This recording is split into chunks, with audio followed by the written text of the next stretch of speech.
Halo semuanya, selamat datang di Inspirati, podcast yang hadir untuk kita-kita yang lagi cari inspirasi dari dunia yang keren banget nih, dari TI dan juga teknik. Aku Dija, selaku host, dan podcast kali ini kita bakal ngobrol santai, tapi pasti bakal dapet banget nih feel-nya sama seseorang yang perjalanan karirnya jujur aja bikin aku penasaran dan kagum banget pas aku sedikit kepoin tentang profilnya di LinkedIn. Dan bayangin, mulai dari quality manager di Vivo, salah satu brand smartphone terbesar di dunia, terus juga di Contemporary Amperex Technology atau CATL Indonesia, perusahaan baterai EV nomor 1 di dunia yang katanya sih lagi bangun pabrik gede banget di Karawang. Dan yang bikin makin spesial adalah beliau ini bukan orang jauh teman-teman, tapi sama-sama pakai almet yang sama kita, yaitu alumni Teknik Industri Untirta. Jadi selamat datang di Inspirati, Bang Muhammad Salih Ardani. Makasih. Senang banget akhirnya bisa ngobrol secara langsung ya. Dipanggilnya boleh apa nih, Bang? Salih boleh, Ardan boleh. Biasanya apa? It depends sih. Biasanya kalau apa namanya? Kalau event yang formal itu kan ngelihatnya nama yang paling depan tuh, jadi panggilnya Salih. Tapi kalau teman-teman dekat panggilnya Ardan. Oh, berarti zaman kuliah dipanggilnya Bang Ardan? Iya. Oke. Jadi aku sebutnya Bang Ardan aja ya, biar makin akrab. Boleh. Oke. Mungkin Bang boleh disapa dulu nih teman-teman yang lagi nonton. Ya, halo guys. Oke. Jadi Abang ini kan alumni TI Untirta juga ya, Bang ya. Yes. Boleh kali ya buat yang belum kenal nih, ceritain sedikit Bang tentang perjalanan Abang selama di Teknik Industri Untirta. Apakah emang TI Untirta itu tujuan Abang untuk kuliah atau memang sempet kayak struggle dulu gitu sampai akhirnya bisa kuliah di sini gitu? Dulu sih waktu sekolah, waktu SMA maksudnya. Waktu SMA itu kan aku tuh terbiasa ini ya, kalau menentukan sesuatu ada research base-nya gitu. Dari SMA. Nah, waktu itu aku belilah buku tentang karena waktu itu ini ya internet tuh belum terlalu kayak sekarang, belum ada AI, akses juga belum banyak.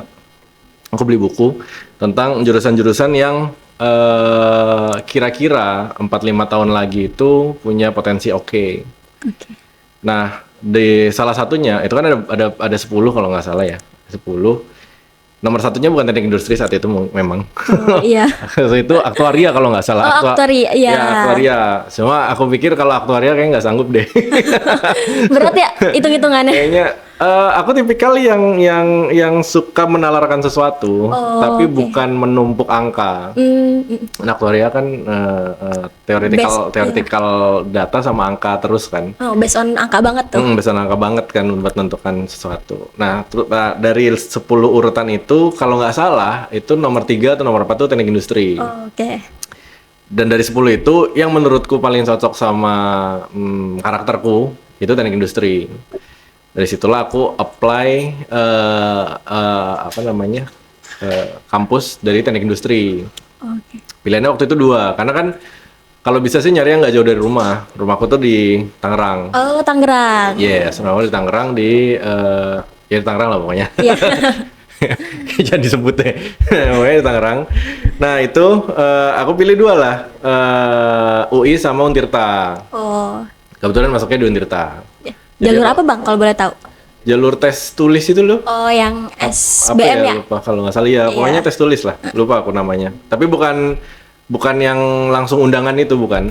Iya, yang tes tulis. Iya. Tes tulis. Itu pilih UI sama Untirta, kebetulan masuknya Untirta. Jadi ya kalau ditanya apakah direncanakan masuk industri, iya. Apakah direncanakan masuk Untirta, iya juga sih. Karena kan pilihan yang paling dekatnya itu ya. Kalau ke kiri UI, kalau ke kanan Untirta. Gitu. Setelah dapat Untirta ya udah deket kan. Gitu, nggak pusing-pusing lah nyari aksesnya. Berarti Gitu. emang udah diniatin masuk TI Untirta ya, Pak? Iya, salah satu TI-nya niat, salah satu opsinya Untirta. Oke. Terus pas kalau boleh tahu masuk 2013 kan ya, Bang? Yes, 2013. Itu lulus di 2000? Aku 2018 karena 2018. karena aku setengah tahun itu di Korea Selatan kan. Oh, sempat ikut pertukaran Iya, mahasiswa. uh. Keren banget. Dan karena kan praktikum kita ini ya apa nyambung kan. Iya, benar. Jadi biarpun aku ada konversi mata kuliah, tetap aja praktikumnya nggak bisa ditumpuk kan. Oh, berarti Jadi lulusnya 2018 karena ada praktikum yang harus ditumpuk itu. Harus diikutin itu alurnya kan dia nyambung kan. 1, 2, 3 gitu kan nggak bisa 1 bareng 3 gitu kan nggak bisa. Ya, oke. Itu menarik sih. Nanti kita bahas kali ya yang tentang pertukaran mahasiswanya. Tapi pas Abang jadi maba nih di sini. Itu tuh berarti itu kan jauh dari Covid ya. Maksudnya udah jauh banget. Iya. 2013 ke 2019 kan Covid. Nah, menurut Abang tuh ketika Abang masuk itu sesuai ekspektasi nggak? Oh, ternyata TI itu bener-bener belajarnya sesuai sama yang aku pikirin gitu, atau kayak justru malah jauh banget? Sebenarnya sih nggak jauh-jauh amat ya. Jadi kayak kalau dihitung rate-nya mungkin 80% cocok lah. Cuman memang kan waktu pertama itu ada semua pengetahuan dasar kan, nggak langsung teknik industri. Nah, waktu semua pengetahuan dasar tuh waktu itu kan belum ngerti ya. Kok belajarnya dasar banget gitu. Kok ada kimia dasar, kok ada fisika dasar, kok ada kenapa saya harus belajar titrasi gitu. Iya. Waktu itu ya. Waktu itu kan belum berpikir sedalam ini. Jadi kok pas semester 1, terutama semester 1 sih. Kenapa ada sesuatu yang dasar-dasar gini perlu dipelajarin gitu. Tapi waktu udah semester 3 ya, itu kan udah teknik industri. Itu ini cocok lah gitu. Kalau boleh tahu Abang tuh backgroundnya SMA atau SMK Bang?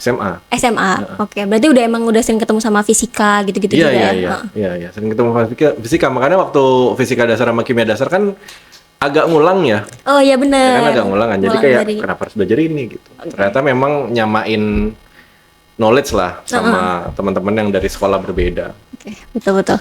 Terus tadi Abang tuh berarti ikut pertukaran mahasiswa di semester? Semester 4 ya, 4 kalau nggak salah. Aku agak lupa sih, kayaknya semester 4 deh. Nah, boleh ceritain nggak Bang, itu kayak kenapa bisa ikut pertukaran mahasiswa itu, terus kayak pengalaman Abang selama di Korea Selatan itu gimana? Waktu itu sih memang kan semester 2 kalau nggak salah ya, itu baca kalau ada opportunity ini di semester 4 kalau nggak salah ya. Aku lupa timeline-nya, tapi entah di semester 2 aku baca opportunity ini, cuman syaratnya harus dapat certified bahasa Korea. Waktu itu. Dan beberapa syarat lain lah, syarat akademis lain lah, wajar lah. Cuma salah satunya ada certified bahasa Korea yang waktu itu aku belum bisa. Cuman di waktu yang sama Fakultas Teknik tuh nyediain tempat belajarnya. Ya harus bayar sih, tapi ada fasilitasnya. Tinggal register, habis itu kita belajar, ada gurunya, habis itu nanti kalau kita lulus kita dapat sertifikat yang bisa kita pakai apply itu. Jadi dari semester 2 kalau nggak salah itu aku ikut pelajaran bahasa Korea itu pulang kuliah. Berarti itu tuh emang diwadahi buat persiapan ke yang apa sih pertukaran mahasiswa itu Bang? Iya betul. Kalau yang mau ikut ya ada kelas bahasa, sertifikatnya bisa dipakai buat apply itu. Tapi kalau nggak mau pakai apply itu juga boleh, gitu. Tapi aku memang niatnya buat pakai apply itu. Habis itu ya ada esai, ada tes, gitu-gitu sih biasa. Habis itu lolos dari berapa? Aku nggak inget sih, yang berangkat dari teknik industri waktu itu 1 orang, dari sipil 2 orang, udah. Elektro 1 orang. Oh, elektro juga ada. 1 orang gitu. Kalau pas nyampe sananya sih ada kampus-kampus lain ya. Jadi ternyata itu memang kampus yang sananya itu ngasih kuota untuk beberapa kampus lah. Ada UI, ada yang dari Surabaya tuh aku lupa apa ya namanya. ITS Unair. Ada dari UI, ada dari Unair, ada dari Untirta. Dari sana ketemu sekitar 10 orang lah. Oh, dari gitu. Indonesia berarti 3 kampus itu aja? Setauku ya. Iya. Setauku. Aku nggak tahu apakah ada filter lain, tapi pas nyampe sana tuh cuma dari 3 kampus itu. Keren banget. Itu 10 orang apa berapa gitu, lupa. Itu berapa lama tuh Bang di Korea? 1 semester, 6 bulan lah. 6 bulan. Jadi 4 bulan kuliah kan, 2 bulan tuh ada sekolah bahasa lagi. Oke. Itu berarti di sana belajarnya tuh tentang TI-nya juga atau? Sama. mata kuliah yang sama, cuma di sana gitu Beda aja. tempat aja Iya, beda gitu. tempat aja. Tapi yang abang rasain kayak ada nggak sih maksudnya perbedaan yang signifikan banget? Oh iya sih, karena kan di saat itu, ya terutama saat itu ya, saat Iya. itu kemajuan teknologi di Indonesia sama Korea kan beda jauh.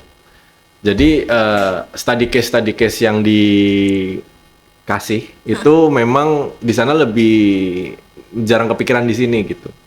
Study case teknik industrinya, kalau di sini mungkin pabrik baja, apotik, antrian rumah sakit, antrian tol. Kalau di sana atau bisnisnya juga kan sekitar itulah. Kalau di sana udah ngebahas kenapa kita kenapa dalam bisnis tuh ada bisnis leader, ada bisnis follower, untungnya apa, kurangnya apa. Kalau di Indonesia tuh ada, ini boleh nyebut merek nggak?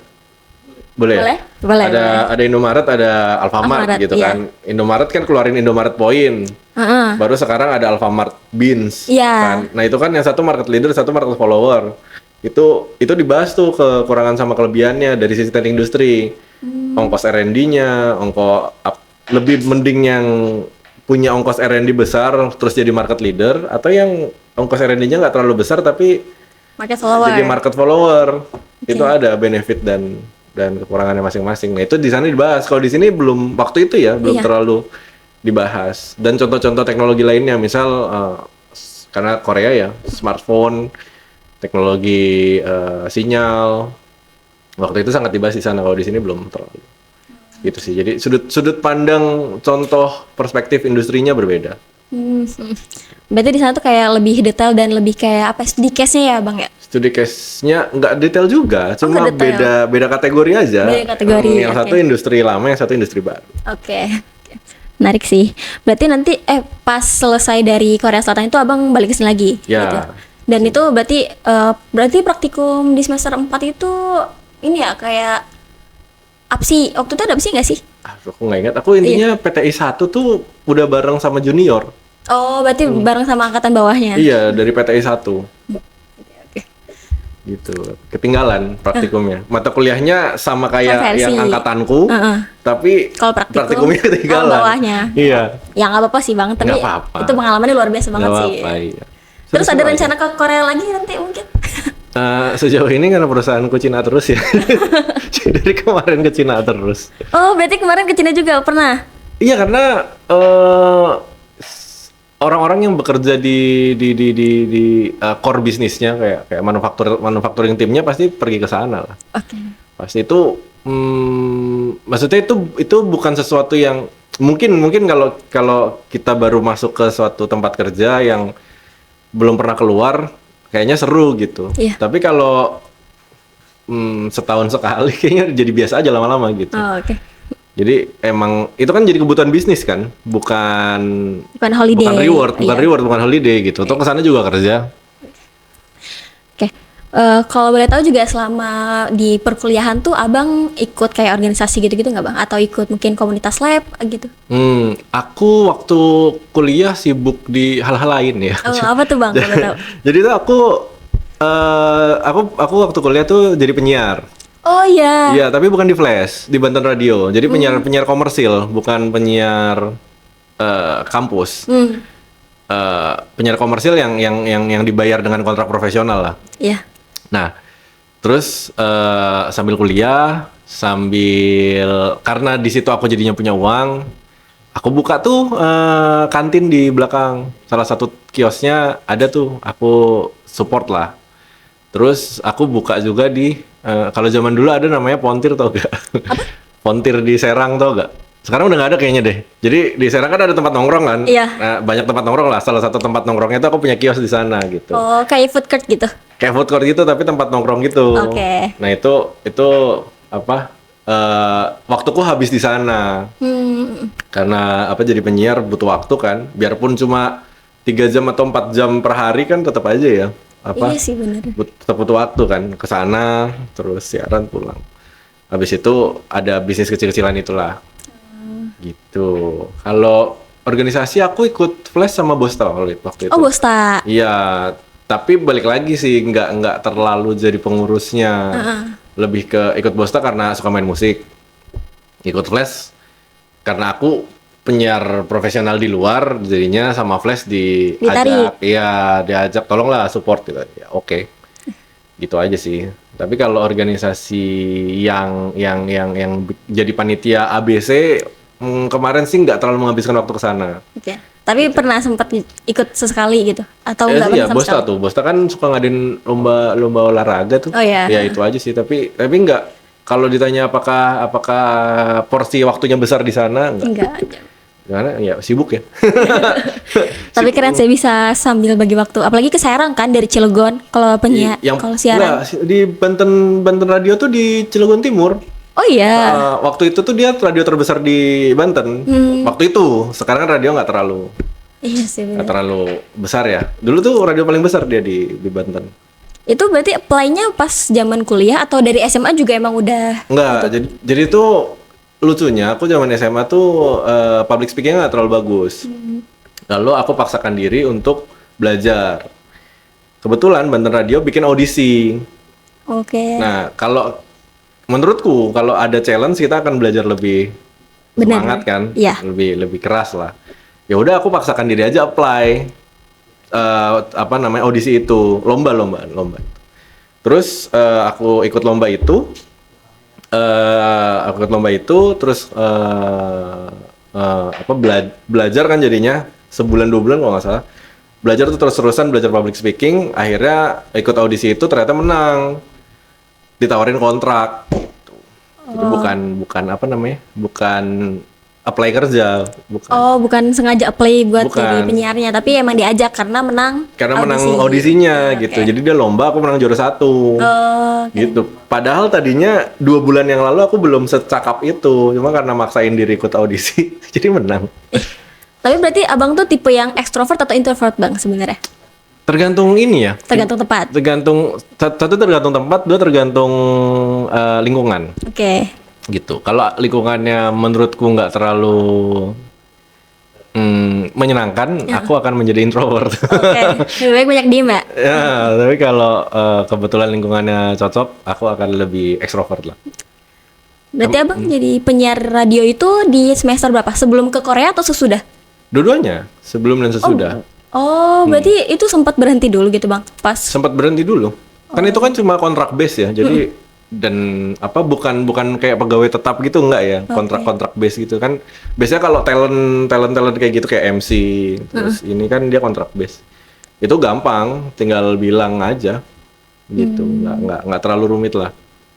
Berarti itu sampai lulus atau Enggak, cuma sampai semester berapa ya? 5 kah apa 6 kah? Lupa kok. Pokoknya sebelum memulai skripsi. sebelum mulai skripsi? Iya, itu aku berhenti, fokus. Nah, ngomong-ngomong skripsi nih, abang terbilangnya tuh skripsinya tuh lama atau singkat nih nyusunnya? 3 bulan kah ya? Itu termasuk cepet sih bang. Apalagi zaman dulu kan kayak belum ada ChatGPT, belum ada Gemini ya kan? Nggak perlu kayaknya. Ih, keren banget. Kalau boleh tahu, kalau masih ingat pemfokusannya ke apa nih bang? Aku gampang kok, cuma pakai exploratory factor analysis. Apa tuh bang kalau boleh tahu?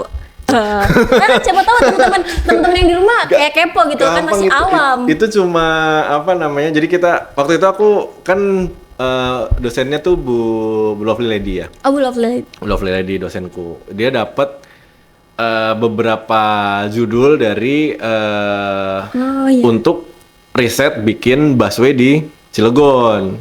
Oke. Riset bikin busway di Cilegon. Nah, di riset itu kan ada dong faktor-faktor kualitas apa yang paling penting menurut warga Cilegon. Nah, kan orang itu semua orang kan punya persepsi yang berbeda kan. Iya. Apalagi yang disurvei banyak. Dan itu aku surveinya di setiap titik bakal calon stasiun utamanya. Kayaknya kalau nggak salah ada 5 apa 6 gitu. Jadi kayak stasiun utamanya, beberapa stasiun utama yang kalau jadi dibangun. Iya. Survei lah di daerah sana, kayak di Anyar, di Merak, Pelabuhan Merak. Terus di depan kantor DPR Cilegon. Depan kantor pemerintahan Cilegon inilah. Iya, yang situ. Itu survei. Nah, dari survei itu kan datanya banyak. kita perlu ambil dong apa namanya data-data yang sebenarnya paling penting dari data-data banyak itu. Nah, itu pakai exploratory factor analysis. Dari situ kita keluarlah apa namanya faktor-faktor yang paling penting dari semua survei yang ada. Jadilah faktor kualitas yang dianggap penting buat warga Cilegon. Berarti abang turun langsung ke lapangan tuh waktu Iya. riset itu? Tinggal tanya aja kan. Iya sih, tapi waktu itu abang ngambil sampelnya tuh ke apa yang pekerja kah atau? Orang-orang yang kemungkinan naik bis dari misal dari Merak mau naik bis ke Cilegon atau dari Cilegon mau atau dari mana mau naik bis ke Anyer atau naik kendaraan umum lah ke Anyer, naik angkot apa naik bis kayak gitu, orang-orang yang kayak gitulah, orang-orang yang commute di Cilegon itu. Itu berarti itu masuknya ke komunitas lab apa tuh bang? RSKE? OSIK sama makroergonomi. Oh ya, Iya, jadi menentukan kualitas yang disukai banyak orang itu makroergonomi. Memfilter datanya itu pakai OSIK, pakai knowledge-nya OSIK. Berarti setelah 3 bulan tuh akhirnya bisa nyusun skripsinya, terus langsung ke yudisium atau ya maksudnya setelah sidang-sidangnya gitu langsung ke yudisium atau sempat kerja dulu sebelum Aku wisuda dulu sebelum kerja. Oh, wisuda dulu. Jadi wisuda, aku ingat banget wisuda hari Rabu, kerja hari Senin. Langsung berarti? Iya, dari hari. Jadi udah keterima dulu. Iya. Tapi wisuda dulu. Jadi wisuda di hari Rabu, hari Senin kerja. Nah, itu pekerjaan pertama yang benar-benar fresh graduate itu di mana bang kalau boleh tahu? Di Vivo. Itu langsung berarti di Vivo. Oh, Di Vivo. Posisinya? Waktu itu asisten proses quality engineer. Oh, kalau boleh tahu nih buat yang awam kayak aku, kayak teman-teman juga itu gimana tuh bang kerjanya gitu? Itu orang yang, tapi itu asisten ya, Iya. support si engineer-nya. Proses quality engineer adalah orang yang mendesain, kalau di Vivo ya, karena di beberapa jenis industri bisa berbeda. Kalau di Vivo, dia adalah orang yang mendesain dan mengkualifikasi di desain manufaktur. Apakah desain manufaktur ini outputnya akan sesuai standar kualitas? Oke. Jadi dia melihat desain manufaktur untuk ngecek apakah outputnya bisa sesuai standar kualitas. Maka dia akan lihat kayak tata letaknya, apa namanya, metode kerjanya, apa namanya, alat-alatnya, materialnya, terus testing prosesnya, verification-nya, semuanya sampai bisa bilang kalau ini semua udah diikutin maka produknya harusnya oke. Baru proses bisa jalan, baru nanti dicek datanya, apakah datanya sesuai dengan harapan lah, kayak keseragaman datanya, data testingnya, gitu. Berarti ada keilmuan TI yang bisa diterapin di situ ya bang? Ada keseragaman data kan, Iya. OSIK. Terus apa namanya, metode kerja kan, kalian belajar lah PTKTK, apa peta tangan kanan tangan kiri. Ya benar, belajar banget sih itu. Nah itu terus cycle time, terus apa namanya, FMEA nggak tahu kalian belajar apa nggak ya? Failure mode effect analysis, FMA. analisa kegagalan ya, Iya. FMEA, 8D, gitu-gitu. Banyak banget yang dari teknik industri. Kalau ngomongin desain proses, gitu. Tapi kalau ngomongin teknologi smartphone ya enggak lah, nggak ada. Tapi kalau ngomongin desain proses iya, gitu. Nah, waktu abang pertama kali kerja nih, sebelumnya juga KP kan kalau boleh tahu, KP-nya di KP mana? di Indofood. Indofood.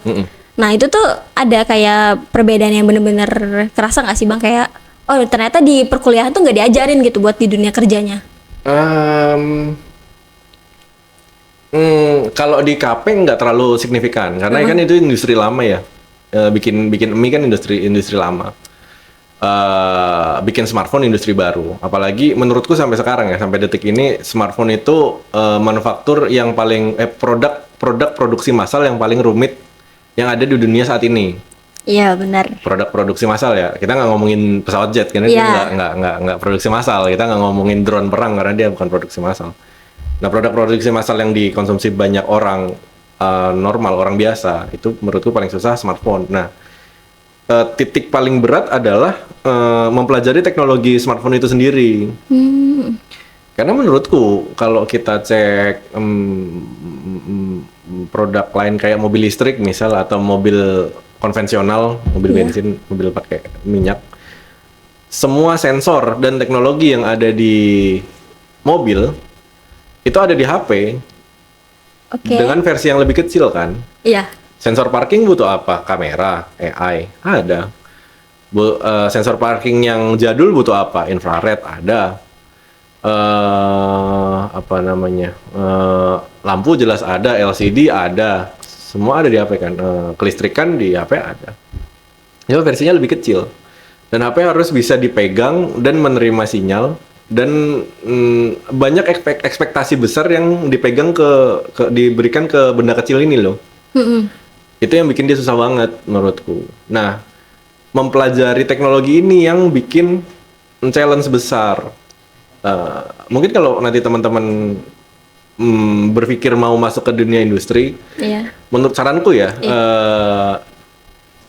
industri dunia tuh sedang bergeser dari teknologi sederhana ke teknologi maju. Maka kalian harus menyempatkan diri untuk belajar teknologi maju.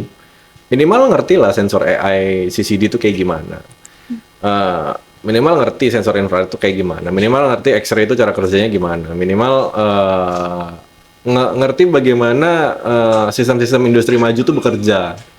Sehingga saat lulusan teknik industri yang diharuskan merekayasa proses ini, harus kerja untuk merekayasa proses, kalian ngerti apa yang harus direkayasa. Kalian nggak akan pusing mikirin ini apa ya, ini apa gitu. Kalau kalian udah menyempatkan diri buat belajar. Aku struggling waktu masuk ke Vivo itu 3 bulan pertama kayak tiap hari mau nangis rasanya. Kayak kan emang berat banget ya? Ya di saat itu teknik elektro kita paling keren belajar bikin radio kan? Ya kan? Iya. Teknik elektro loh itu. Aku seorang teknik industri disuruh belajar bagaimana menilai kualitas sinyal dari segala frekuensi atau membreakdown cahaya menjadi angka. Kan hasil foto kan kalau kita ngetesnya dengan foto biasa, setiap orang punya skenario foto yang berbeda kan. Maka kita harus breakdown kemampuan produk itu menjadi frekuensi cahaya yang keluar angka. Itu kan nggak pernah belajar. Benar. Gitu. Tapi seorang teknik industri yang mau merekayasa proses manufaktur smartphone, ya harus ngerti. Kalau nggak dia bingung gimana cara rekayasa prosesnya. Gitu. Itu sih. Jadi struggle-nya di sana. Struggle-nya di belajar teknik industri aja, tiba-tiba ke manufaktur yang advance. Itu struggling. Yang kompleks. Sarannya adalah teman-teman luangin waktu lah untuk belajar ke teknologi advance kayak gini, karena pada akhirnya teknologi lama akan nggak efisien kan. Kalau apa namanya, kalau kemajuan manufaktur seperti sekarang terus atau nanti bahkan lebih cepat, kemungkinan besar banyak manufaktur yang akan beralih ke teknologi maju yang perlu direkayasa sama seorang teknik industri. Benar sih. Gitu. Jadi kalian perlu waktu buat belajar sarannya. Berarti ya harus kayak nyempet-nyempetin searching dikit gitu ya, kayak tentang cara kerja. Cara kerja teknologi zaman sekarang gitu. Atau misal kalian dapat tugas kuliah yang study case. Study case-nya cari yang jangan bengkel bubut gitu maksudku ya. Cari yang susah lah, pakai SMT kayak Information Technology atau apalah, cari-cari yang agak rumit gitu, jangan bengkel bubut, bengkel las.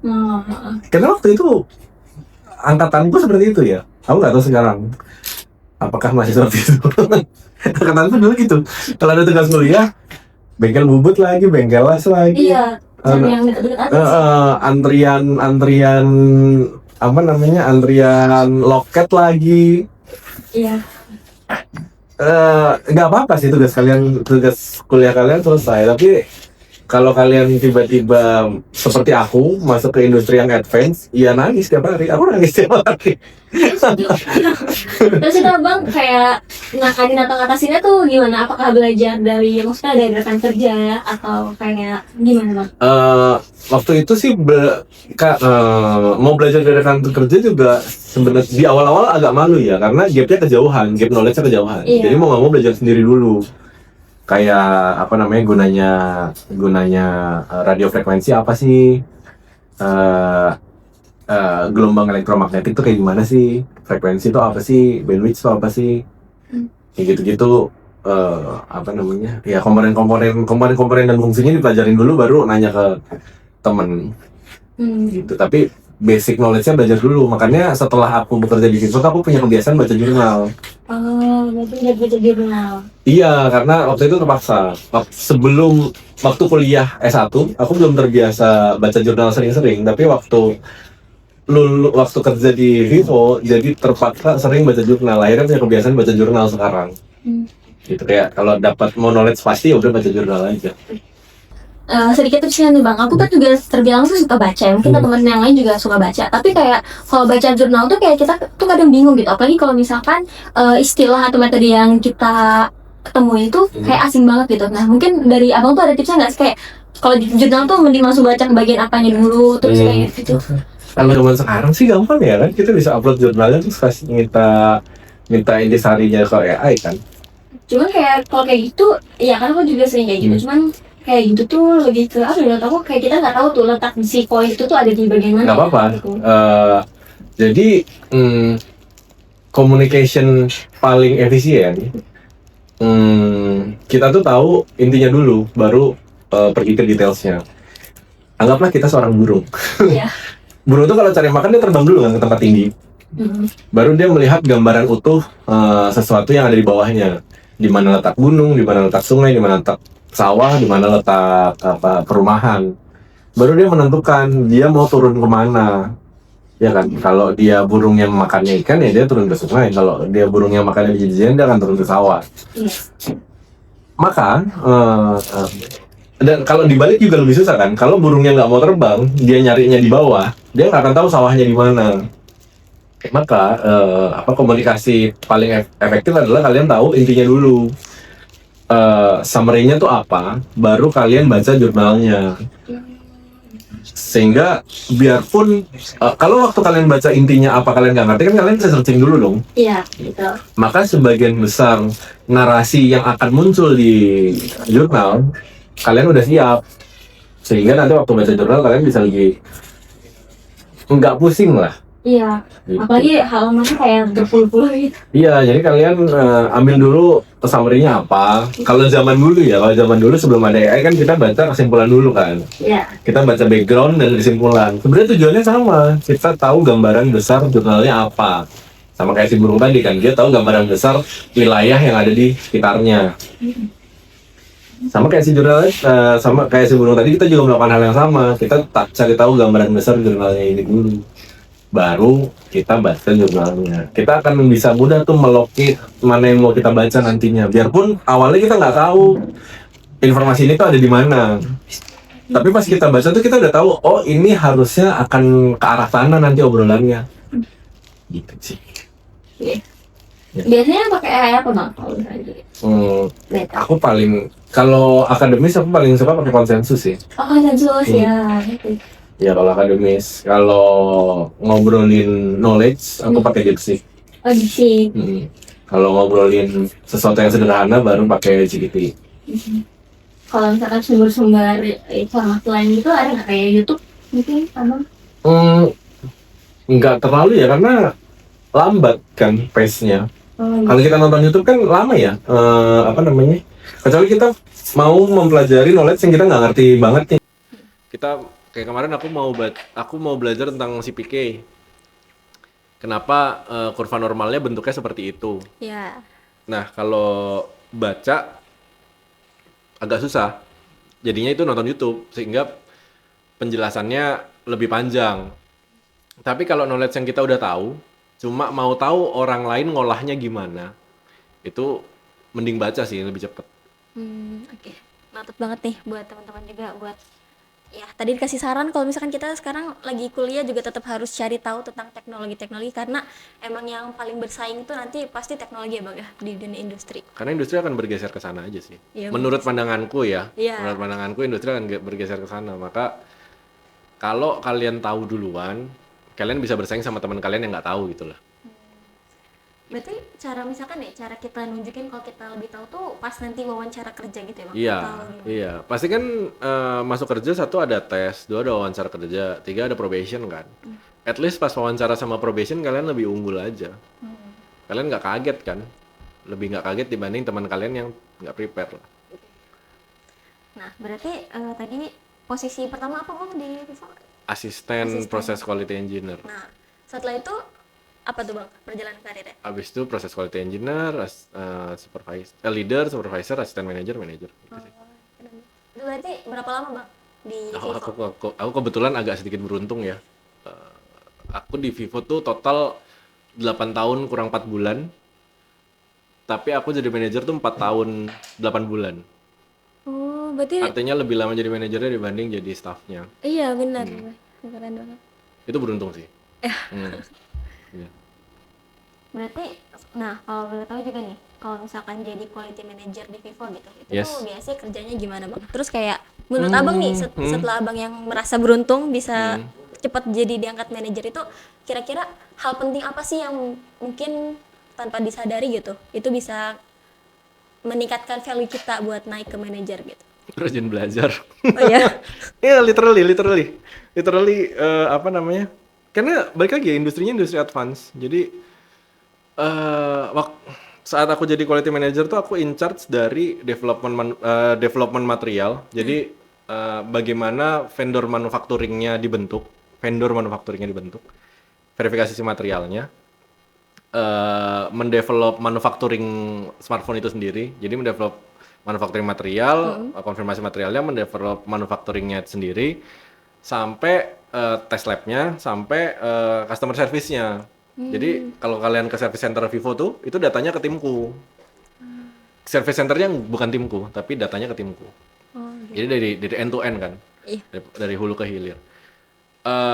Apa namanya? Kalau males belajar teknologi manufaktur ponsel aja bingung, apalagi belajar teknologi manufaktur si materialnya, gitu. Dan mungkin apa ya, logika manufaktur tuh sama aja kan, PDCA, Six Sigma, Iya. FMEA, 8D, root cause, failure analysis, gitu-gitu aja.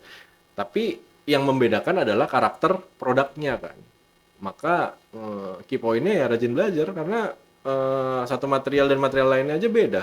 Apalagi satu produk dengan produk lainnya. Bayangin aja gimana kamera sekecil itu bisa moto bulan kan. Iya benar sih. Kalau- Bisa ngezoom sampai Iya, itu bisa juga. ngezoom sampai sejauh itu kan. Kita harus ngerti pembiasan cahaya, kita harus ngerti apa namanya, bagaimana cahaya itu dibelokkan tapi kualitasnya tetap sama. Gimana cara jarak yang panjang itu dipotong. Itu kan pakai teori pembiasan cahaya. Nah, kalau males belajar nggak akan kekejar. Benar Gitu. sih. Gitu. Apalagi ngomongin teknologi sih manufakturnya itu sendiri kan semuanya mau dibikin otomatis kan. Mau dibikin kegagalannya nol. Berarti kita harus ngerti karakter si mesinnya, kita harus ngerti karakter materialnya, kita harus ngerti karakter sensornya. Jadi kayaknya rajin belajar aja sih. Sama apa ya? Menurutku ya, kalau masih muda fokus aja ke apa yang bisa kita kasih gitu. Karena apa yang bisa kita dapat tuh akan ngejar sendiri kok. Gitu. Selama masih dalam batas yang jelas di perjanjian kerja. Gitu. Kan nanti mungkin ada yang bilang, ya siapa tahu kita ditindas pak. Siapa tahu, makanya kalian harus rajin belajar kontrak kerja kalian. Oke. Kalian harus ngerti kontrak kerja kalian, kalian harus ngerti aturan undang-undang, kalian harus ngerti bagaimana semua itu dianggap fair. Kalau semua masih dianggap fair, biarpun kalian merasa capek, itu bukan capek, itu kalian yang belum berkembang. Gitu. Kecuali udah nggak fair, misal jam kerja normal itu jam 8 jam, jam kerja lembur itu 12 jam. Tapi kalian kerja 23 jam, itu kan nggak normal. Ya. Ya kan? Iya. Kan nggak normal. Tapi kalau jam kerja normal 12 jam, terus kalian setiap hari kerja 12 jam, sedangkan di undang-undang memang boleh, ya udah kamu kenapa? Ya memang aturannya gitu kan, kontrak kerja kalian gitu, undang-undang bilang kayak gitu, terus kenapa gitu. Tapi kan kadang ada orang yang mikir, tapi kan kita ditekan Pak. Nah itu, ditekan itu kan perspektif. Cek dulu apakah ditekan ini masih sejalan sama kontrak kerja dan aturan yang berlaku. Jika iya, kalian jangan memikirkan itu gitu. Kalian pikir apa yang bisa kalian kasih dulu. Gitu. Karena pada akhirnya bahkan aku di level sekarang pun masih merasa jadi orang yang perlu banyak belajar gitu. Ya gitu sih. Yes. Jadi walaupun misalkan udah bukan di bangku akademis gitu ya, tapi tetap Yes. harus banyak kepo lah ibaratnya ya, Maya. Harus banyak Aku setiap hari masih banyak baca jurnal belajar. kok. Setiap hari loh Sehari literally. berapa jurnal tuh, Bang? Ya, 1-2 lah. Itu rutin. Karena kebutuhan. Karena Oh, kebutuhan. Gitu. biasanya di jam kerjanya atau Di kayak jam di kerja. istirahat? Jam kerja. Jadi maksudku saat aku mau kan sekarang aku proses engineering juga kan. Iya. Tapi beda produk lah. Saat aku mau menentukan desain A atau desain B yang baik, aku baca jurnal. Oke. Saya kalau ada knowledge yang aku nggak tahu ya, atau kalau ada karakter material yang aku nggak tahu, aku baca jurnal. Jadi aku tidak menentukan sesuatu tuh berdasarkan experience doang atau berdasarkan cost efficiency doang, gitu. Kita harus beneran tahu karakter apa namanya si manufakturnya. Termasuk kalau aku mau meng-arrange orang, misal orangku banyak, aku mau tahu nih. Pernah nggak sih ada studi yang kalau ada problem kayak gini, itu arrange-nya gimana? Itu aku baca jurnal, Oh ya. gitu. Karena dia udah riset duluan kan, Ya. atau baca buku lah. Kalau ngomongin manajemen orang, biasanya aku baca buku dan jurnal. Tapi kalau ngomongin teknologi, aku baca jurnal doang. Itu masih setiap hari kok. Hmm. Terus biasanya kalau misalkan riset-riset jurnal gitu pakai apa, Bang? Kayak buat nyari jurnal-jurnalnya gitu. Oh, ada fasilitas kantor kok. Oh, fasilitas kantor. Iya. Oh. Kalau kalian ada di kategori pekerjaan yang berbasis teknologi tinggi, biasanya dapat akses kayak gitu. Tapi kalau misalkan yang di luar fasilitas kantor gitu ada nggak kayak sering juga iseng-iseng mungkin di rumah atau di mana gitu? Baca buku paling beli buku. Oh, buku. Beli buku. Karena seorang manajer di kategori kerja yang butuh teknologi tinggi itu tekanannya dua, pelajaran teknologi yang nggak berhenti-berhenti Ya. dan belajar menjadi leader yang nggak berhenti-berhenti. Kan kita nggak bisa bilang hari ini saya belajar belajar knowledge leadership, minggu depan saya adalah seorang leader yang bagus.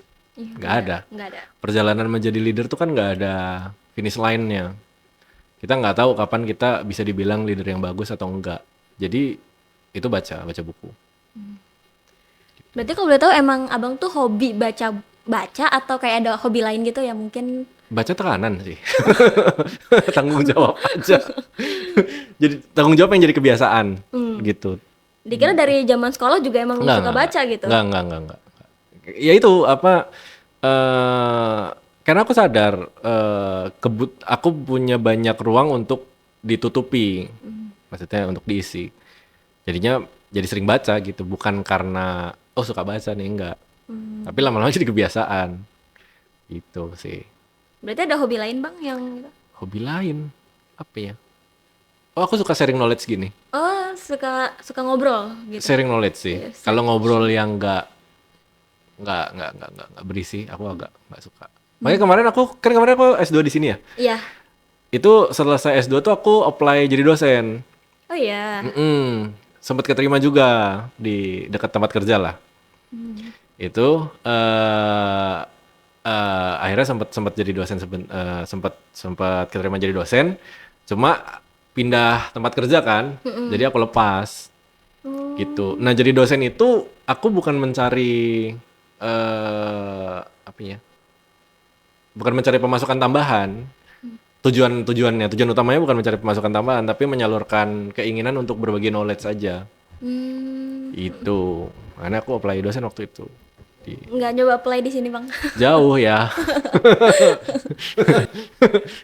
Jadi rencana kalau misalkan waktu itu apply keterima jadi dosen apa bang? Teknik industri. Oh teknik industri juga. Industri. Karena kan Tapi pemfokusannya kok?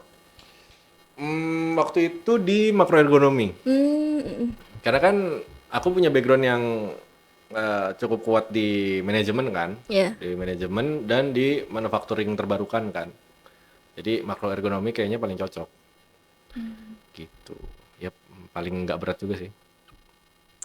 Berarti S2 tuh di tahun 2023 kalau nggak salah ya? Tiga ya. Tiga. Itu berarti masih di Vivo Bang atau udah Masih di Vivo. Masih di Vivo. Gitu. Jadi aku kan membangun departemen itu kan berat ya. Eh kan waktu aku masuk tuh Vivo masih baru mulai establishment. Oh iya. Heeh. Nah, itu kenapa aku bilang aku beruntung ya. Karena Vivo-nya juga masih establishment dan kebetulan eh, kandidat lain bisa aku ungguli lah kebetulan. Nah, tapi mendevelop departemen ini kan berat. Akhirnya pas departemennya stabil, itu aku banyak waktu luang di tahun 2022 itu. Terus aku mikir, ini waktu luangnya mau diisi apa ya? Gitu. Akhirnya di tahun 2023 aku sekolah. Gitu. Jadi emang karena ngisi waktu luang aja Bang, bukan kayak emang diniatin gitu. Keren banget. Ya itu makanya aku bilang kalau tanya sarannya apa, rajin belajar aja sih.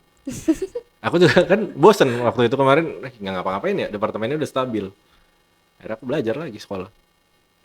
Terus kenapa maksudnya milih S2-nya di sini gitu? Apa karena emang biar serlinear sama S1-nya aja atau Satu pasti nyari yang linear. Dua nyari yang nggak terlalu jauh lah. emang waktu itu Vivo di mana Bang? Cikupa, Tangerang, Cikupa. Kabupaten Tangerang.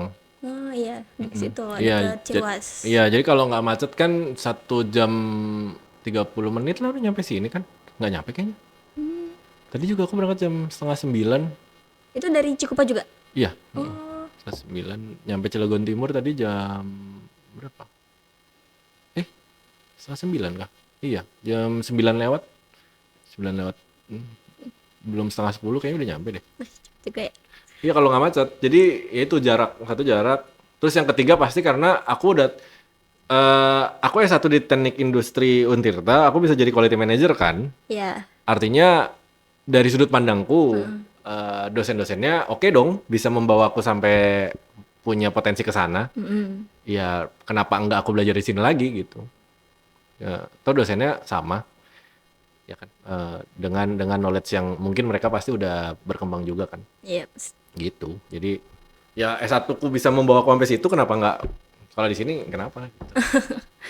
Itu berarti Abang berapa lama tuh Bang? Apa? S2. 1,5 tahun. Oh, 1,5 tahun. Kalau misalkan S2 tuh dia sistem belajar gimana sih Bang kalau boleh tahu? Sama aja kayak Sama aja? S1, Oh, sama aja. Sama aja. Kalau tugas akhirnya juga sama? Cuma levelnya lebih berat aja. Sebenarnya sama aja. Cuma tugasnya kayak tugas kuliah S2 adalah skripsi gitu. Kayak permata pelajaran tuh adalah skripsi S1. Oh, Setiap tugas kuliah. Gitu. serius? Iya. Emang susah bikin skripsi enggak kan? Nggak tahu sih Bang, belum kebayang sih. Cuman kayak Iya, tugas kuliahnya kayak setiap tugas kuliah tuh skripsi. Gitu. Terus tesis itu ya kalau skripsi kan mau itu outputnya kayak kalau kita bikin sumur, skripsi itu kan yang penting jadi sumur. Kalau S2 tuh harus keluar air gitu. Kalau S3 airnya harus bisa dipakai sama banyak orang. Oke. Berarti kalau S2 tuh publish apa enggak? Waktu itu aku belum beres publishnya masih progres nih. Lagi aku kejar-kejar. Penelitian tentang apa Bang kalau S2 kemarin? Aku tentang mematahkan mematahkan keyakinan orang kalau batas atas batas bawah pengendalian kualitas itu bisa dipakai ke semua industri. Karena gelombang elektromagnetik itu nggak bisa pakai batas atas batas bawah. Agak teoretikal ya. Iya, nggak apa-apa Bang. Jadi sederhananya gini, manusia itu kan hidup di 3 dimensi kan. Iya. Kita punya 3 sumbu X, Y, Z kan. Begitu juga semua benda yang bisa dilihat manusia itu ada di dimensi ketiga X, Y, Z. Iya. Panjang, pendek, Tinggi. tinggi, rendah, gitu kan, berat, ringan. Maka semua produk yang dihasilkan yang bisa mudah kita observasi itu memang ada di dua sumbu. Karena kita hidup di tiga sumbu, kita bisa mengobservasi sesuatu di dua sumbu. Kayak panjang pendek kan dua sumbu, X, Y doang kan. Ya, Itulah kenapa sebagian besar manufaktur itu pakai batas atas batas bawah gampang. Karena misal kita bikin plat baja, kepanjangan kan lawannya kependekan gitu kan. ya, Keberatan lawannya keentengan gitu kan. Masalahnya gelombang elektromagnetik itu punya 4 sumbu. 4 sumbu. Iya, dia punya 4 sumbu. Maka yang harus diobservasi ada di 3 sumbu. Observasinya itu. Makanya kan kita nggak bisa lihat cahaya kan? Iya, kita nggak bisa lihat Iya, yang bisa kita lihat adalah pantulan pantulannya. cahaya di benda 3 dimensi kan? Iya. Cahaya itu sendiri kan kita nggak bisa lihat. Mm-mm. Tapi pantulan di benda 3 dimensi kita bisa lihat.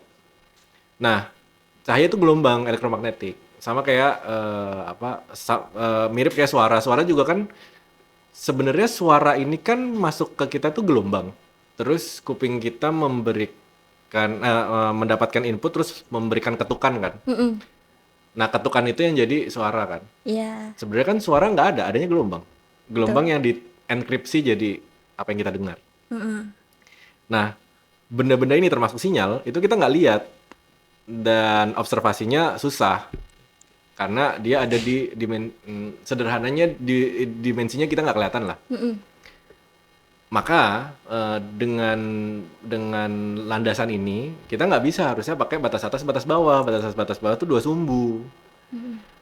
Maka pengendalian kualitasnya kalau pakai ini harusnya ada loss, ada kerugian yang kita nggak lihat lah.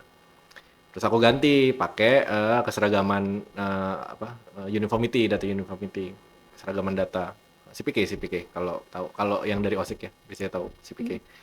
Aku pakai CPK. Nah di situ ketemu ternyata ada gangguan-gangguan noise yang bisa merubah kualitas pengujian yang manusia nggak bisa lihat. Kalau kita bikin besi, gangguan yang membuat dia bikin makin pendek itu kelihatan. Mm-mm. Kalau kita ngetes sinyal, tiba-tiba ada frekuensi lain yang mengganggu, kita nggak bisa lihat. Tapi mesin testing bisa jadi bilang dia oke atau tidak oke. Sedangkan deteksinya salah karena ada noise. Cara bisa mengkontrol itu pakai keseragaman data. Jadi kita bisa lihat saat noise datang itu datanya bergeser. Ya sederhana gitu. Agak berat ya itu. Tapi enggak Waktu itu kok. objeknya apa, Bang? Objeknya tes ponsel. Oh, Kan ponsel. ponsel butuh banyak gelombang elektromagnetik untuk diuji kan. Iya. Ada antena, ada cahaya, ada frekuensi suara. Semua ini kan noise-nya nggak kelihatan. Tapi kita harus jamin kualitasnya. Yang kalau produk jelek dikatakan baik, rugi di customer.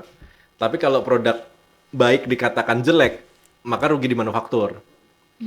Kedua kesalahan ini bikin perusahaan rugi. Tapi kalau selama ini kita cuma pakai batas atas batas bawah, maka ya nggak ketemu problem ini. Gitu. Karena ya balik lagi backgroundnya tadi sumbunya berbeda, dimensinya berbeda. Itu berarti pakai alat apa, Bang, buat ngetes itu? Enggak deh, enggak pakai alat apa-apa. Dihitung. Dihitung. Statistik. Statistik. Dihitung. Itu Pengujiannya pakai pengujian normal aja, pengujian sinyal, pengujian cahaya. Ya ada algoritmanya, tapi membuat mengcompare kemampuan deteksi batas atas batas bawah dan keseragaman data kan mau di-compare tuh, itu ya pakai statistik. Dan nanti kita akan lihat waktu ada pergeseran data itu ada loss yang akan ditanggung perusahaan enggak, yang selama ini ternyata nggak sadar kalau pakai batas atas batas bawah ternyata ada. Gitu. Dari situ aku mengambil kesimpulan bahwa teknologi manufaktur ya, kalau lebih maju dan kalian ngetes sesuatu yang berhubungan dengan elektromagnetik itu nggak bisa pakai batas atas batas bawah doang. Manufakturnya harus memikirkan untuk uji keseragaman data yang continuous ya, bukan sampling. ya. Continuous. Berarti itu risetnya berapa lama, Bang? Bentar, Bentar. 6 bulan kayaknya deh. Keren banget. Itu sambil kerja kan berarti? Sambil kerja. Terus Iya. itu risetnya sendiri atau Sendiri. Nggak susah kok. Itu Asli. yang susah mikirinnya doang. Maksudnya kepikiran background itu doang. Menurutku Iya. nggak tahu orang lain mungkin nganggap gampang, ya aku nggak tahu. tapi tapi menurutku yang susah nyari nyari idenya Iya, doang. nyari idenya tadi susah. Iya, pas kalau udah ngerti konsepnya nggak susah. Sama kok waktu aku bimbingan menjelaskan idenya susah banget daripada aktual ngerjainnya. Menjelaskan idenya ke pembimbing agak susah. Itu siapa Bang dosen pembimbingnya kalau boleh Prof tahu? Asep sama Pak Arha. Oh, keren. Ya, ya keren mereka. Abang juga keren. Gak ada niatan ini Bang, nulis jurnal gitu? Nanti ya, sekarang aku baru pindah perusahaan kan, jadi agak sibuk aja. Tapi ada kayak kepikiran gitu. Mungkin, Pengen. mungkin. Iya, semoga aja ya ditunggu gitu. Nanti siapa tahu kita yang baca kan. Iya, iya. Ya doakan aja nih yang punya aku terbit nggak terbit. Itu eh cuma nasional doang apa internasional? Internasional, Penulisan oh, internasional. Soalnya kalau di nasional kayaknya nggak kepake itu jurnal. Indonesia belum ke sana. Beberapa manufaktur doang yang udah ke sana. Sebagian besar manufaktur di Indonesia belum ke sana. Jadi kalau aku publishnya nasional kayaknya nggak ada yang baca, nggak ada yang peduli. Kayaknya. nanti kita yang baca ya. Jadi makanya aku cari yang Q2 kalau bisa, biar ada yang baca lah minimal. Capek-capek nggak ada yang baca. Mungkin sekarang ada niatan langsung ke S3 mungkin Bang. Waktunya belum ada. Oh, belum ada. Tapi ada niatan. Ya, Pengen. belajarnya sih keinginan belajarnya ada. Waktunya belum ada. Apalagi dengar-dengar dari dosen menyita waktu dan mental sangat banyak ya. Aku kayaknya belum siap. Ya, aku belum siap deh. Berarti Abang sekarang ini baru pindah ke Ya, industri yang lain. baru pindah ke industri yang lain. Bulan Februari. Oh, baru banget dong. Karena perusahaannya juga baru ya. Belum jadi sampai sekarang itu. Yang di Karawang itu. Iya, lagi dibangun, belum jadi. Nanti kalau jadi kayaknya bakal jadi berita nasional itu. Iya sih pasti. Soalnya apa namanya launchingnya tuh ada presidennya, katanya. Kan PSN dia. Ya. Proyek. Kira-kira kapan tuh launchingnya berarti? Nggak bisa dibilang lah. Stay tune aja berarti ya. Ya, lihat berita aja. Nah, itu kalau aku nggak salah itu perusahaan ini ya Bang, baterai buat mobil listrik gitu. Nggak cuma mobil listrik. Jadi dunia itu kan sedang dipaksa untuk bergeser ke energi hijau. Ya. Ya kan? Kalau kita tidak pakai energi hijau, maka kita tidak bisa ikut perdagangan internasional. Ya kan? Biarpun ada timelinenya, nggak langsung dipotong. Nah, industri hijau itu butuh namanya baterai energi storage system atau kayak panel surya lah. Panel surya waktu dia udah ngumpulin energinya ditaruh mana? Itu namanya storage system, energi storage. Nah, terbuatnya dari apa? Dari baterai, tapi beda baterai ya, tapi baterai juga. Ya dia kayak sederhananya kayak power bank seukuran truk lah. Gitu. Itu satu energi storage system itu bisa kayak buat satu kota, buat satu kecamatan gitu. Nah, si CATL ini di Indonesia dia bikin baterai EV dan energi storage system itu untuk mensupport Indonesia bisa energi hijau. Gitu. Menarik sih. Menarik gitu. Jadi makanya dia masuk ke PSN kan, proyek strategis nasional kan. Gitu. Berarti emang apply ke sana Bang atau Enggak. enggak? Waktu itu ada headhunter lah. Kontak terus nawarin, terus aku lihat industrinya kedepannya sangat dibutuhkan banyak orang, khususnya di Indonesia ya. Jadi ya kenapa enggak gitu. Toh kan dia joint venture setengahnya 30% punya BUMN, main di Antam, PLN, Inalum kah lupa aku. Tapi BUMN 30%, 70%-nya punya CATL. Nah, lihat background dan arah teknologi dan energi dunia, harusnya perusahaan ini punya gelombang yang besar lah untuk pengalamanku berikutnya. Keren. Berarti ini fokusnya lebih ke lingkungan ya Bang ya? Lingkungan, enggak baterai. Maksudnya, tapi kan untuk mendukung ini kan kayak Iya, untuk mendukung energi hijau. Oh. Yes. Untuk mendukung energi hijau. Jadi energi hijau butuh inilah. Tapi sekarang maksudnya kayak udah dipakai belum produksinya? Kan belum jadi. Belum jadi ya? Berarti belum jalan pabriknya gitu. Belum jadi. Belum jadi. Ya belum jadi. Ada detailsnya apa yang belum jadi tapi aku nggak bisa bilang kan. Iya. Intinya belum jadi lah. Kan aku di sel itu bikin si selnya, baterai sel. Jadi dia pabriknya ada dua, satu bikin modul pack itu kayak bikin baterai gimana menjelaskan ini? sel itu si baterai itu sendiri, modul pack itu menyusun si baterainya, nyusun jadi bentuk sesuatu lah. Nah kalau yang modul packnya udah jadi, dia udah produksi, kalau yang selnya belum. Gitu. Keren.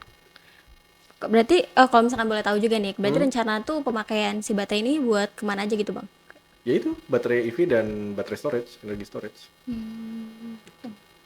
Karena kan kalau kita pakai baterai kan, Indonesia ini setiap tahun musim panas loh, Iya. ya kan? Dan setiap tahun ada angin dan air kita ada di mana-mana. Bahkan kan sekarang naik turunnya air laut bisa jadi energi kan? Jadi kalau kita bisa pakai itu tuh kita punya lebih energi bisa dijual-jual kan sebenarnya.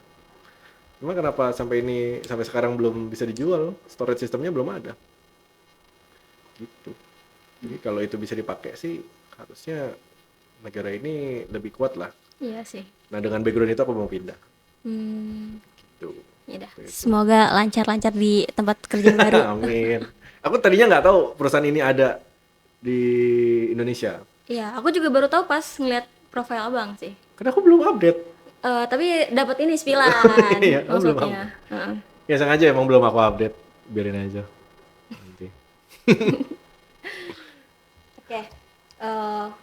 Mungkin udah aja nih cerita-cerita tentang karirnya gitu. Tapi mungkin kita kasih juga nih insight buat teman-teman yang masih kuliah gitu. Mungkin menurut abang ya, kayak setelah banyak perjalanan karir gitu, kayak hal yang paling penting selain belajar tadi, kayak mulai baca-baca gitu, ada nggak sih bang kayak skill yang mungkin kita harus cari nih dan nggak bisa kita dapetin di bangku perkuliahan doang?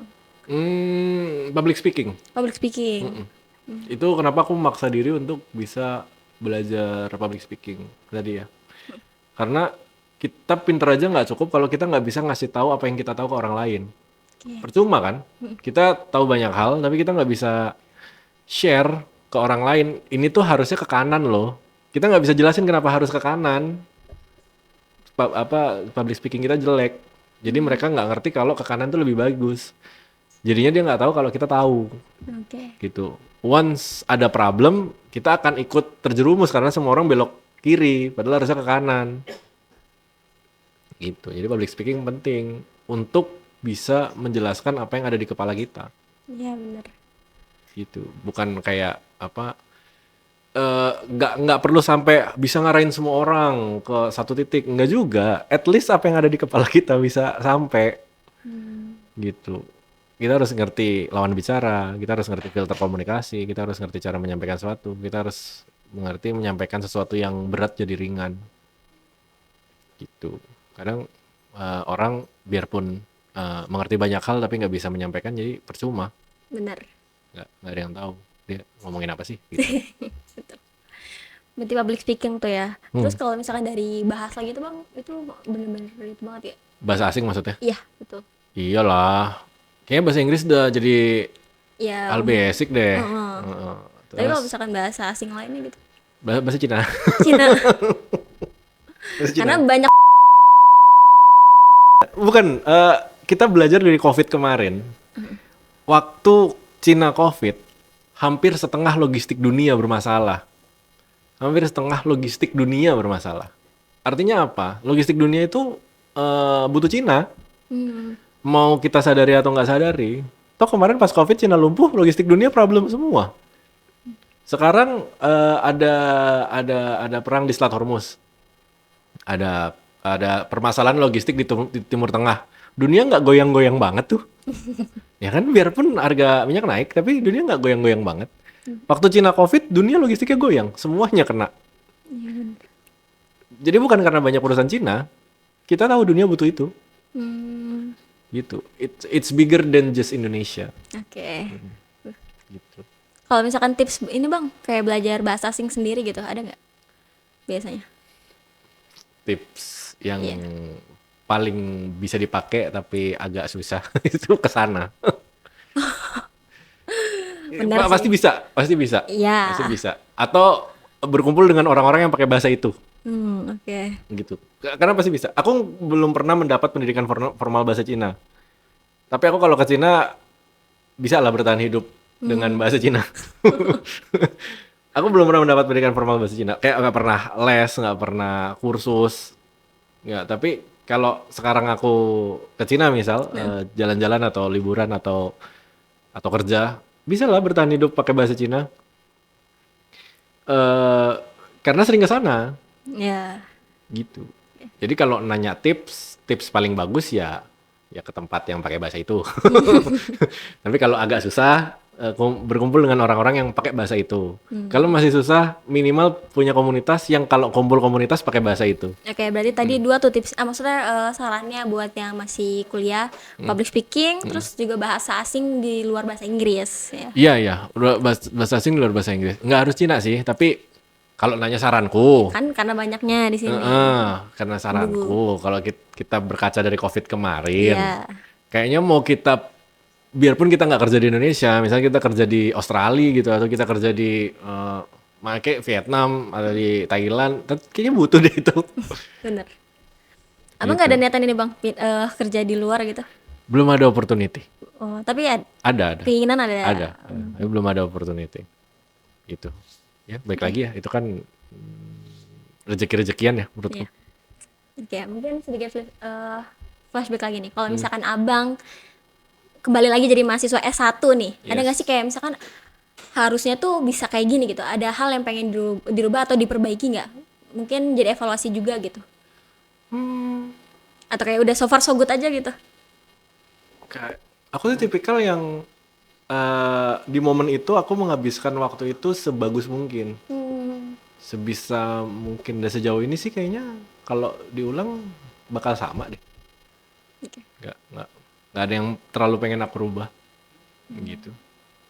Berarti emang udah maksimal dari tiap waktu yang ada gitu. Iya, sebisa mungkin waktu yang aku pakai itu yang tidak aku sesali gitu.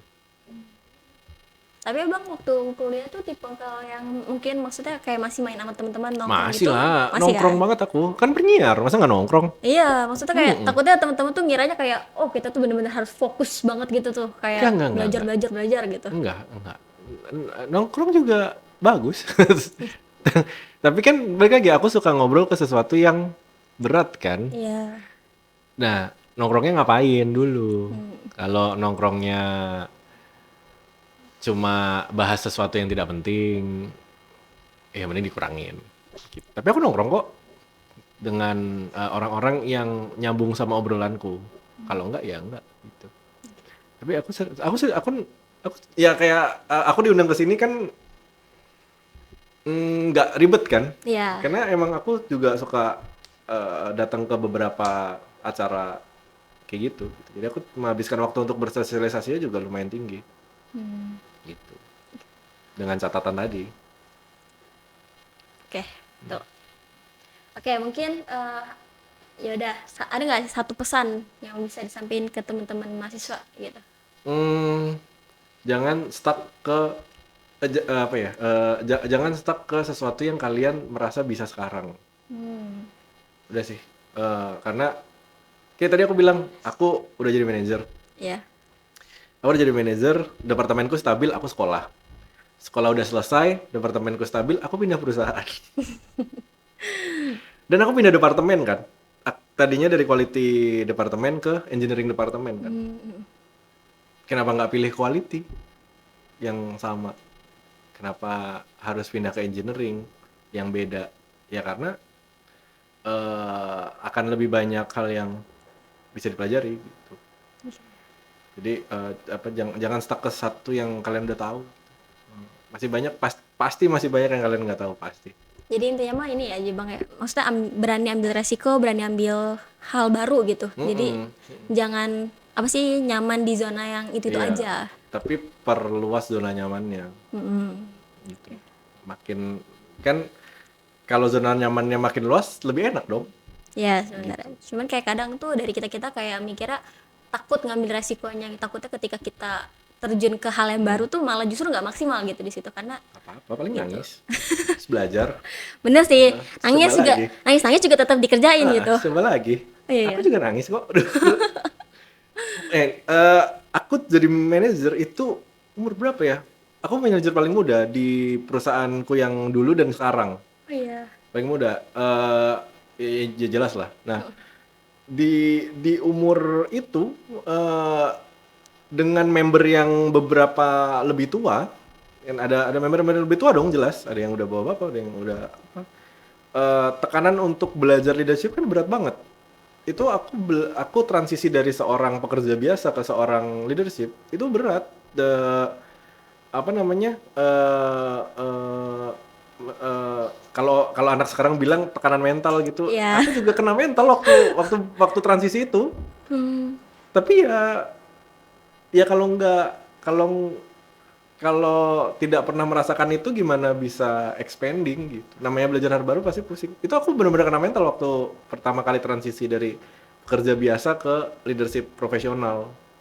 Karena kan beda sama leadership organisasi kan. iya. Leadership profesional kita mempekerjakan, kita ada aturan A, ada aturan B, ada target yang harus dikejar, ada keluarga dari pekerja kita yang butuh makan. Betul. Ya kan, mereka punya keluarga mereka anak istri mereka butuh makan. Di umurku yang waktu itu masih muda dan belum nikah, berat banget untuk ngatur semua itu dan mencapai target yang ada. Jadi kalau kadang kita di zona nyaman terus agak takut untuk berkembang. Nggak masalah, aku pun stres kok sama. Nggak apa ya, manusiawi ya. Stres juga Stres manusiawi. tuh manusiawi kok. Betul, betul. Mm. Paling sekarang mah kayak stresnya masih stres-stres tugas aja gitu kan. Tapi setelah kalian stres tugas, kalian lulus S1 kan? Kalian Iya, menjadi sesuatu yang baru pada akhirnya kan? itu dia. Dulu ngerjain semua anak S1 ngerjain skripsi, pasti merasa skripsi ternyata tugas paling susah ya gitu kan. Kalau kalian udah S2, pasti kalian ngerasa ternyata S1 gampang banget ya. Karena ya tiap tugasnya skripsi. Iya, karena setiap mata kuliah tugasnya skripsi. Heeh. Gitu. Jadi kalian akan berkembang dengan sendirinya gitu kalau kalian paksa. Tuh, guys, kita nggak apa-apa nangis aja, tapi tetap kerjain. Nangis Gitu. aja. Apa-apa. Jangan takut, manusiawi kok. Manusiawi. Iya. Oke, mungkin satu lagi nih yang sempat belum aku singgung, kayak ada nggak sih setelah jadi manajer melihat pekerja-pekerja baru dan sebaiknya tuh kita kalau misalkan mau terjun ke dunia kerja, hal apa yang harus dihindari atau kesalahan umum yang mungkin nggak sadar gitu pekerja baru tuh lakuin, ada nggak sih bang? eh Jangan cari posisi yang menurut kita gampang. Oke. eh Gitu sih. Tapi abang setuju nggak sama kayak kalimat orang yang kayak bilang ambil aja maksudnya job apapun itu, yang penting ada pengalaman, atau menurut abang tuh kayak kita perjuangkan job yang emang kita tuju gitu? eh Ambil apapun itu kalau itu sesuai dengan visi kita. Oke. Jadi kita harus punya dulu visi kita pada akhirnya tuh mau jadi apa. Kalau saat kita udah punya visi, kalau kita punya beberapa opsi, kita akan tahu opsi mana yang paling dekat ke visi kita. Oke. Bukan aku mendiskreditkan pekerjaan K3 ya. Ya. Boleh kalau visimu memang mau jadi K3. seorang K3, tapi kalau kamu memilih, contoh ya, kalau kamu memilih K3 karena itu adalah opsi paling gampang, ya jangan. Kalian mau jadi apa dulu? Ya. Kalau memang mau jadi profesional K3 ya nggak apa-apa. Ya itu memang visimu, ya boleh gitu. Tapi mau apapun itu, kalian pikirin dulu mau jadi apa. Oke. Baru cari opsi paling deket ke visi itu. Bisa jadi MT Indomaret lebih cocok dibanding kerja jadi engineer di Vivo. Kalau visinya menjadi seorang business development profesional, Ya. kan tergantung. Oke. Makanya harus punya visi dulu. Betul. Gitu. Bisa jadi Kan kalau MT Indomaret dia ini ya apa jadi kasir dulu gitu kan ya. Iya. Bisa jadi itu lebih bagus dibanding engineer di advanced manufacturing technology. Kalau mau jadi business development, tergantung mau jadi apa. Emang sesuai tujuan kita aja gitu Iya, yang kita pikirin mau dulu jadi mau jadi apa. tuh guys. Notat pertama, kita di perkuliahan ini harus banyak belajar, harus banyak terbiasa membaca-baca jurnal atau informasi gitu. Terus selain itu juga kita harus mengasah kemampuan kita untuk berbicara, public speaking, karena itu juga hal yang salah satu hal yang paling penting ya Bang ya buat meniti karir di dunia pekerjaan. Terus yang ketiga juga mempelajari bahasa asing selain bahasa Inggris gitu. Karena ya tadi sarannya bahasa Cina ya karena itu yang menguasai manufacturing di dunia gitu. Iya. Terus sama tadi yang terakhir juga apa tuh? Apa? Yang barusan tadi. Itu kalau kita mau ngapa-ngapain punya visi dulu. Nah, ya itu. Kita harus punya goals lah dalam hidup kita kayak nanti kita setelah S1 ini mau jadi apa gitu. Dan harus tahu juga step by stepnya mungkin kita harus kemana gitu guys. Oke? Mungkin ada lagi Bang yang mau disampaikan buat teman-teman? Enggak sih. Apa ya? Teknik industri itu jurusan yang paling general. Dia bisa masuk kemana aja.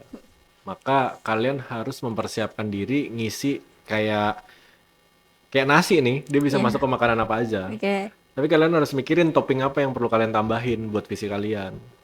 Kalau kalian mau jadi nasi goreng ya berarti nasinya rada keras terus kalian harus cari kecap sama saus sama ayam gitu kan. Betul. Oke. Tuh.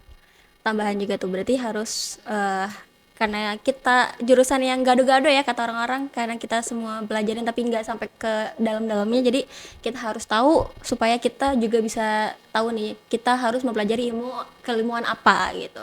Oke. Ya udah mungkin Bang Ardan terima kasih banyak nih waktu dan kesempatannya karena udah luangin waktu ke sini jauh-jauh juga dari Tangerang. Mohon maaf nih apabila kalau misalkan lama menyita waktunya dan Santai. semoga apa yang di-sharingkan sama Bang Ardan ini bisa menambah insight baru buat teman-teman yang mungkin emang lagi bingung juga kayak oh ternyata akhirnya kebuka kalau misalkan dari TI Untirta tuh bisa meniti karir yang melejit lah ibarat gitu. Jadi kita nggak berkecil hati nih buat nanti setelah S1 ini gitu. Terima kasih ya Bang. Iya, Oke. sama-sama. Terima kasih teman-teman dan sampai jumpa di podcast berikutnya. Bye bye.